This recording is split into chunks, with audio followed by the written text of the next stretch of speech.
Today we are going to be discussing GMO plant detection using PCR and gel electrophoresis.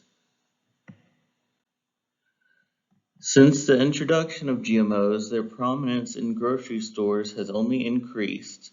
To determine how common they have become, we tested different foods from a local store with plant content to determine if genetically modified plant ingredients were present.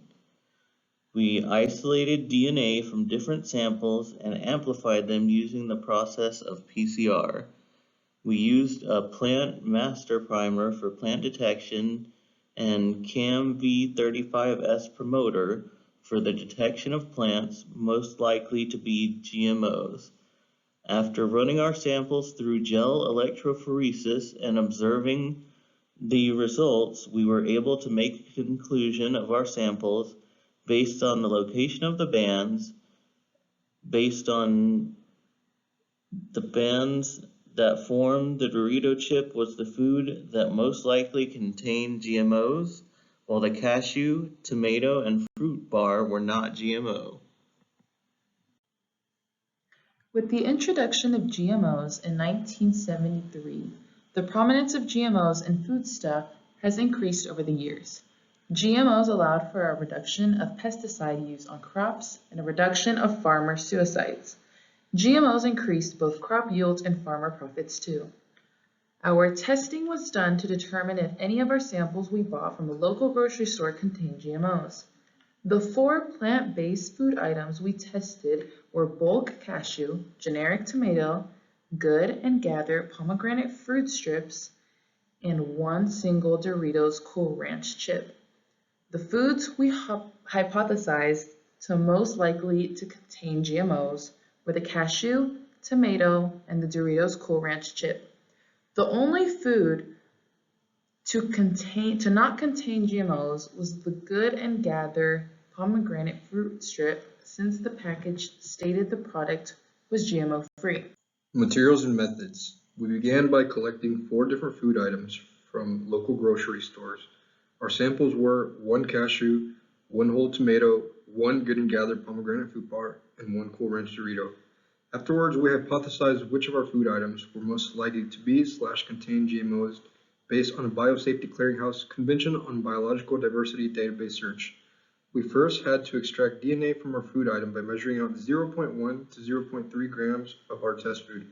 We then proceeded to grind the food inside the microfuge tube with a pestle and add 500 microliters of di-H2O to form a slurry. We vortexed the tubes for 20 seconds and spun the tubes in a mini centrifuge for 30 seconds. In a separate tube, we added 200 microliters of resin. Using a micropipette, we extracted 200 microliters of food from our slurry and added it into a Chalex-containing tube. We repeated this process for our other samples, making sure not to reuse micropipette tips. The promoter we determined to use if a food item was most likely to be a GMO was CAMV35S.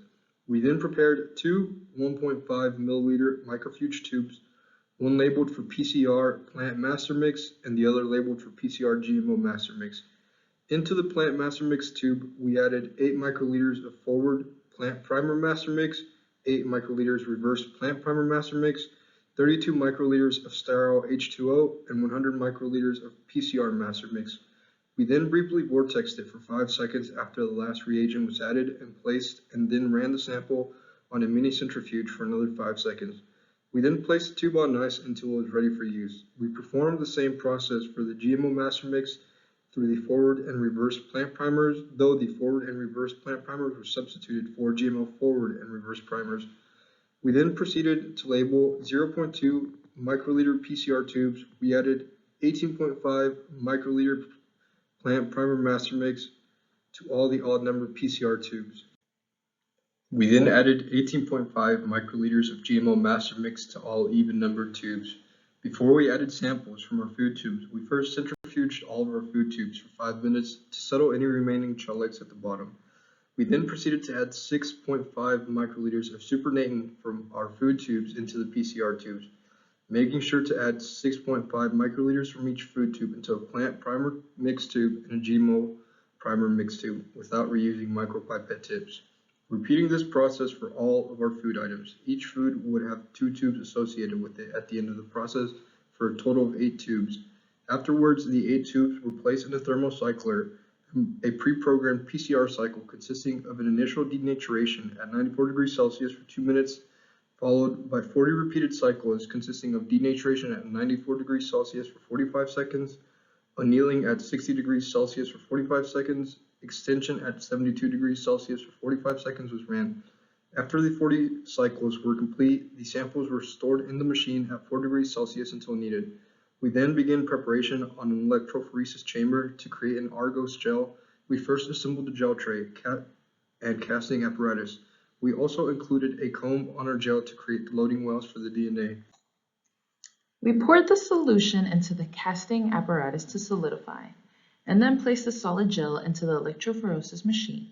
We filled the electrophoresis chamber with 1x TAE buffer until there was at least 2 millimeters of buffer covering the gel.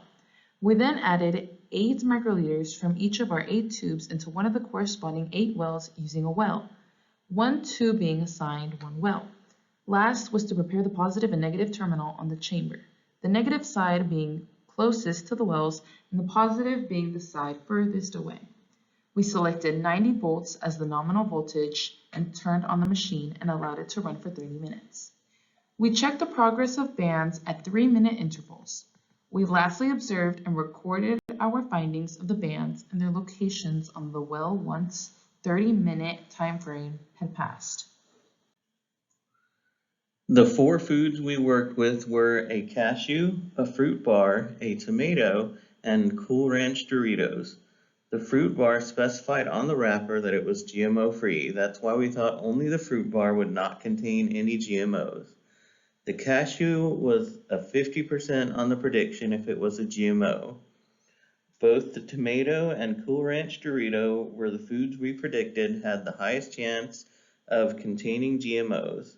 When looking at the promoters and terminators on common GMO plants using the Biosafety Clearinghouse Convention on Biological Diversity database search, the CAMV35S promoter was more frequent in quantity on our food samples that contained both NOS and CAMV35S.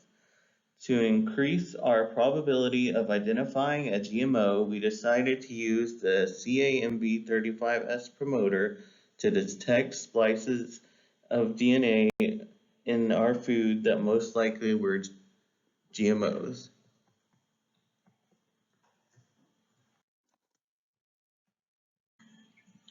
The first well, starting from the left, was our GMO positive control. The second well was cashew with GMO master mix. The third well being cashew and plant master mix. The even-numbered wells contained GMO master mix, while the odd-numbered wells contained plant master mix. The first 2 wells were for the cashew, the second 2 were for the Doritos chip, the third 2 wells were for the tomato, and the last 2 wells were for the fruit bar. Discussion and conclusion. From the information gathered, our results were inconclusive. We had some bands that formed, but they lacked definition and were difficult to make out. Our results showed that the tomato and fruit bar might have not contained any plant material since no band formed in the plant master mix wells. The bands that formed were for the cashew and the Doritos chip, the Doritos chip being the only GMO containing food based on our bands on the gel.